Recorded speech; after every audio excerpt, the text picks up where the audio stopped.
أعوذ بالله من الشيطان الرجيم بسم الله الرحمن الرحيم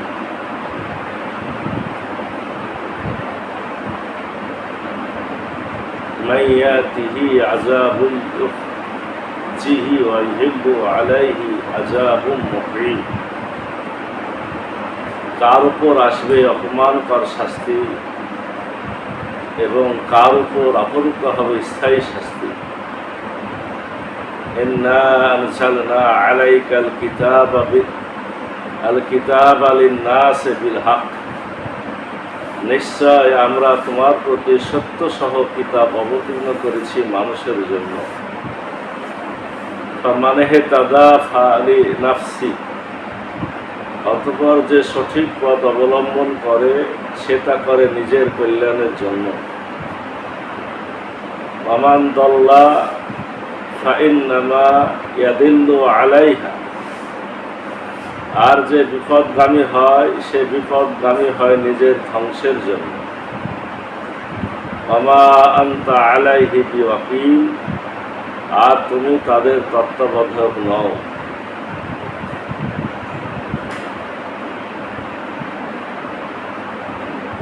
আমিত্তাখাযু মিন দুনিল্লাহি শুফা, তবে কি তারা আল্লাহ ছাড়া অন্য কাউকে সুপারিশকারী হিসেবে গ্রহণ করেছে? আওয়ালাউ কানু লা ইয়ামলিকুনা শাইয়্যান ওয়া লা ইয়াকিলুন, বলো যদিও তারা কোনো কিছুর মালিক না হয় এবং তারা আল্লাহ প্রদত্ত সাধারণ অপ্রমাণিত জ্ঞান সম্পন্ন না হয়, তবু ওয়ালিল্লাহিস শাফাআতু জামিয়া, বলো সকল সুপারিশ আল্লাহরই এখতিয়ারে। লাহু মুলকুস সামাওয়াতি ওয়াল আরদ, আকাশমণ্ডলীয় পৃথিবীর সর্বময় কর্তৃত্ব আল্লাহরই।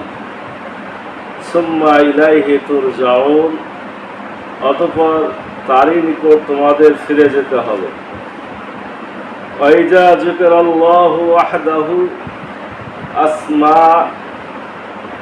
আসমাযাত কুলুবুল লাযিনা লা ইউমিনুনা বিল আখিরাহ, আর যখন এক আল্লাহর কথা বলা হয় তখন যারা আখিরাতে বিশ্বাস করে না তাদের অন্তর বিতৃষ্ণায় সংকুচিত হয়। ওয়াইজা যুকিরাল্লাযিনা মিন দুনিহি ইযা হুম ইয়াস্তাবশিরুন, আর আল্লাহ ছাড়া অন্যান্য উপাস্যদের উল্লেখ করা হলে তারা আনন্দে উল্লসিত হয়। ওয়ালিল্লাহুম্মা ফাতিরাস সামাওয়াতি ওয়াল আরদি আলিমাল গায়বি ওয়াশ শাহাদাতি আনতা তাহকুমু বাইনা ইবাদিকা ফি মা কানু ফীহি ইখতালিফুন, বলো হে আল্লাহ, আকাশমণ্ডল ও পৃথিবীর স্রষ্টা, দৃশ্য অদৃশ্যের জ্ঞানী, আপনার বান্দারা যে বিষয়ে মতবিরোধ করে আপনি তাদের মধ্যে তার ফয়সালা করে দেবেন। ওয়ালাউ আন্না লিল্লাযিনা যালামু মা ফিল আরদি জামিআন ওয়া মিসলাহু মাহু লাফতাদাউ বিহি মিন সুইল আযাবি ইয়াওমাল কিয়ামাহ, আর যারা জুলুম করেছে দুনিয়ায় যা আছে তার সব এবং এর সমপরিমাণ সম্পদও যদি তাদের থাকে, তবে অবশ্যই কিয়ামতের দিন কঠিন শাস্তির মুক্তিপণ স্বরূপ সে সবই তারা দিয়ে দিতে চাইবে। ওয়াবাদা লাহুম মিনাল্লাহি মা লাম ইয়াকুনু ইয়াহতাসিবুন, তবে তাদের জন্য আল্লাহর নিকট থেকে এমন কিছু প্রকাশিত হবে যা তারা কল্পনাও করে। আবাদালাহুম সাইয়্যাতু মা কাসাবু ওয়া হাকা বিহিম মা কানু বিহি ইস্তাহজিউন, আর তাদের কৃতকর্মের মন্দ ফল তাদের নিকট প্রকাশ হয়ে পড়বে এবং তারা যা নিয়ে ঠাট্টা বিদ্রুপ করত তা তাদেরকে পরিবেষ্টন করবে। ফাইজা মাসাল ইনসানা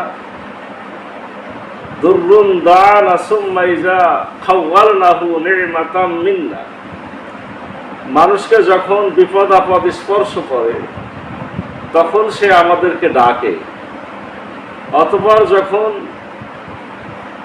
আমরা আমাদের কোনো নিয়ামত দ্বারা তার প্রতি অনুগ্রহ করি, তখন সে বলে ক্বালা ইন্নামা উতীতুহু আলা ইলম, নিশ্চয় আমাকে এটা দেওয়া হয়েছে আমার জ্ঞানের কারণে। বাল হিয়া ফিতনাতু ওয়ালাকিন্না আকসারাহুম লা ইয়ালামুন, বস্তুত এটা এক পরীক্ষা, কিন্তু তাদের অধিকাংশই জানে না। ক্বাদ ক্বালাহাল্লাযীনা মিন ক্বাবলিহিম ফামা আগনা আনহুম মা কানু ইয়াকসিবুন, এদের পূর্ববর্তীরাও এটাই বলতো, কিন্তু তাদের কৃতকর্ম তাদের কোনো উপকারে আসেনি। ফাআসাবাহুম সাইয়্যাতু মা কাসাবু, অধিকন্ত তাদের কৃতকর্মের মন্দ ফল তাদের উপর আপতিত হয়েছে। ওয়াল্লাযীনা যালামু মিন হাউলাই সায়ুসিবুহুম সাইয়্যাতু মা কাসাবু, আর তাদের মধ্যে যারা জুলুম করে তাদের উপরও তাদের কৃতকর্মের মন্দ ফল শীঘ্রই আপতিত হবে। ওমা হুম বিমুজিজিন, আর তারা তা ব্যর্থ করতে পারবে না। আওয়ালাম ইয়ালামু আন্নাল্লাহা ইয়াবসুতু রিজকা লিমান ইয়াশা ওয়া ইয়াকদির, এরা কি জানে না আল্লাহ যার জন্য ইচ্ছা করেন রিজিক প্রশস্ত করেন। ইন্না ফি যালিকা লায়াতিল লিকাওমিন ইউমিনুন, এতে অবশ্যই নিদর্শন রয়েছে মুমিন সম্প্রদায়ের জন্য। আজকে আমরা আলোচনা করব সূরা জুমারের 43 নম্বর আয়াত থেকে 52 নম্বর আয়াত। তবে শুরুতে আমরা গত দিনের দুটো আয়াত তেলাওয়াত করেছি। গতকালকে আমরা যে আলোচনা করেছিলাম সেখানে রব্বুল আলামিন সর্বশেষ যে কথাটা বলেছিলেন 42 নম্বর আয়াতে, যে রব্বুল আলামিন যখন মানুষের প্রাণ হরণ করেন দুই সময়তে বলা আছে, মৃত্যুর সময়ে আবার নিদ্রার সময়। আমরা আলোচনা করেছিলাম যে নিদ্রার সময়ে মানুষের নফস, যেটা নফসে মুতমাইন্না, নফসে আম্মারা, নফসে লাওয়াম, এটা আল্লাহ নিজ হাতে গ্রহণ করে। আর মৃত্যু যখন হয় তখন নফসের সাথে রূহ পর্যন্ত চলে যায়। রব্বুল আলামিন আজকের আয়াতে বলছেন, এই মৃত্যুর কথা স্মরণ করিয়ে দিয়ে 43 নম্বর আয়াতে, তবে কি তারা আল্লাহ ছাড়া অন্য কাউকে সুপারিশ হিসেবে গ্রহণ করেছে? মানে যে রব্বুল আলামিনের হাতে তোমাদের জান, তোমাদের মৃত্যু, তোমাদের জীবন, তোমাদের জীবনী শক্তি, তোমাদের রূহ, তোমাদের আত্মা সব যার হাতে, তাকে ছাড়া তোমরা কাউকে কি সুপারিশকারী হিসেবে গ্রহণ করেছ? বলো, যদিও তারা কোনো কিছুর মালিক না হয়। আসলে তো আল্লাহ ছাড়া আর কেউ কোনো কিছুর মালিক না। তো মালিক যে না, তাকে তোমরা কেন সুপারিশকারী হিসেবে গ্রহণ করেছ? এখানে মূলত কাফের মুশরিকরা যে বিভিন্ন দেবদেবীকে সাফাতকারী বলতো সেটা বলা হয়েছে। তবে আমাদের জন্য শিক্ষা একটাই, যে আসলে আমাদের জন্য সাফাত আছে, কিন্তু সাফাতের দুইটা শর্ত। আল্লাহ যাকে সুপারিশ করতে দেবেন সে সুপারিশ করবে, আর আল্লাহ যার জন্য সুপারিশ করতে বলবেন তার জন্য সুপারিশ করা হবে। তাহলে মূলত মালিকানা কার? ঘুরিয়ে আল্লাহ। আল্লাহ তাই বলছেন যে সুপারিশ আল্লাহরই ইখতিয়ার। পরের আয়াতে 40 নম্বর আয়াতে, সুপারিশ তো আল্লাহরই ইখতিয়ার। আকাশমণ্ডলে পৃথিবীর সর্বময় কর্তৃত্ব আল্লাহরই, এবং আল্লাহর কাছেই তোমাদেরকে ফিরে যেতে হবে। মালিকানা আল্লাহ, সুপারিশের ইখতিয়ারও আল্লাহ, আল্লাহর কাছেই আমাদের ফিরে যেতে হবে। আর যখন এক আল্লাহর কথা বলা হয়, তখন যারা আখিরাতে বিশ্বাস করে না তাদের অন্তর বিতৃষ্ণায় সংকুচিত হয়। আর আল্লাহ ছাড়া অন্য উপাস্যের উল্লেখ করা হলে তখন তারা আনন্দে উল্লসিত হয়।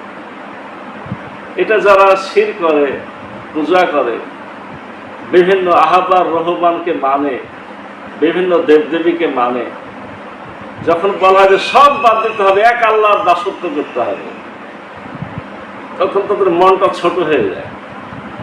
আর যখন বলা হয় যে না, অসুবিধা নেই, আল্লাহকেও মানো, অন্যদেরকেও মানো, তখন তাদের মনটা খুশি হয়ে যায়।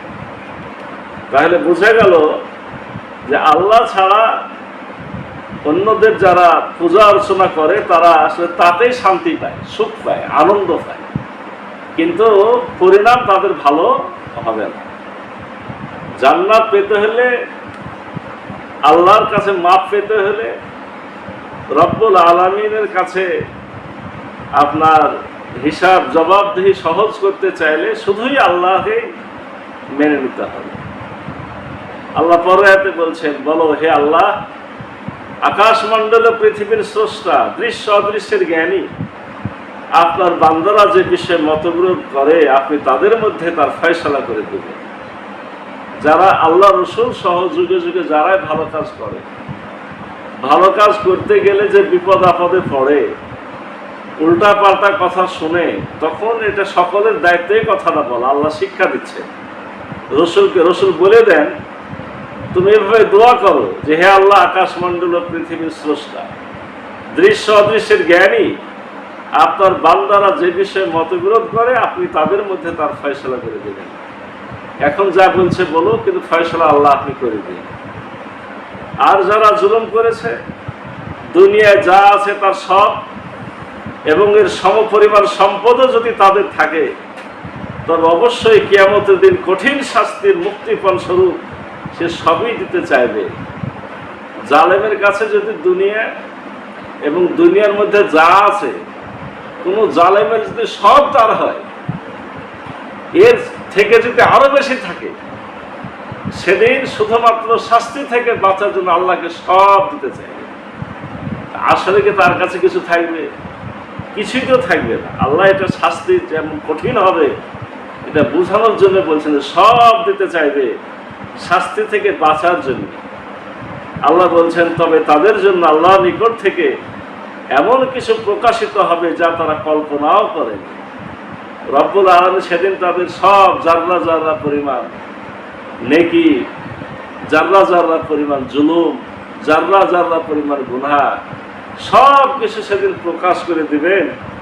এটা তারা আশ্চর্য হয়ে যাবে।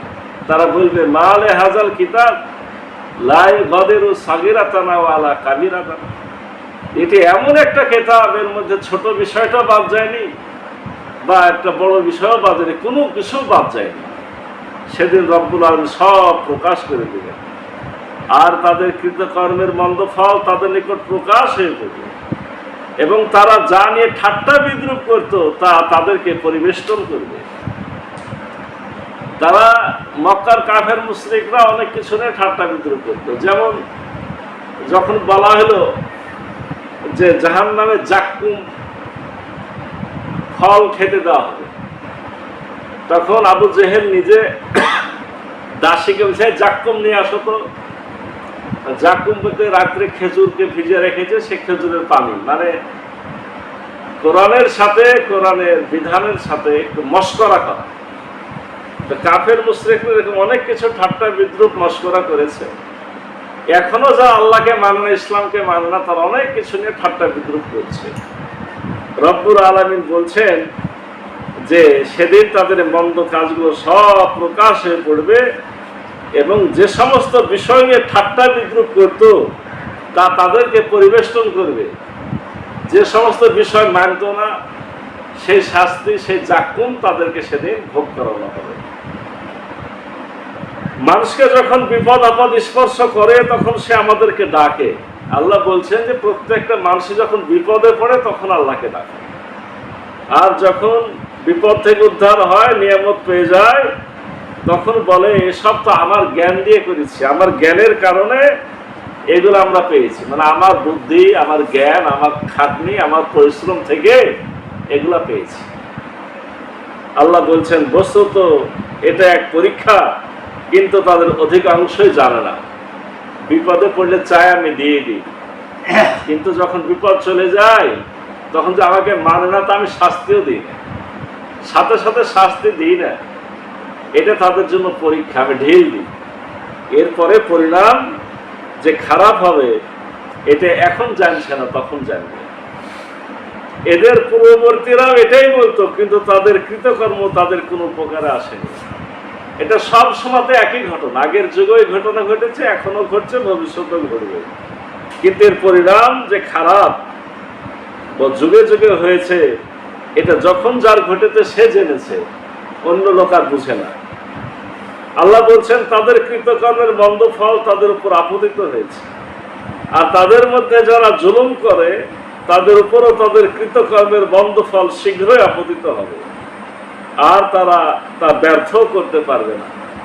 আগে যারা অন্যায় করেছে তাদের উপর অলরেডি শাস্তি চলে এসেছে, আর যারা এখন করছে তাদের উপর শাস্তি খুব তাড়াতাড়ি আসবে, এবং আল্লাহর এই শাস্তিকে কেউ থামাতে পারবে না।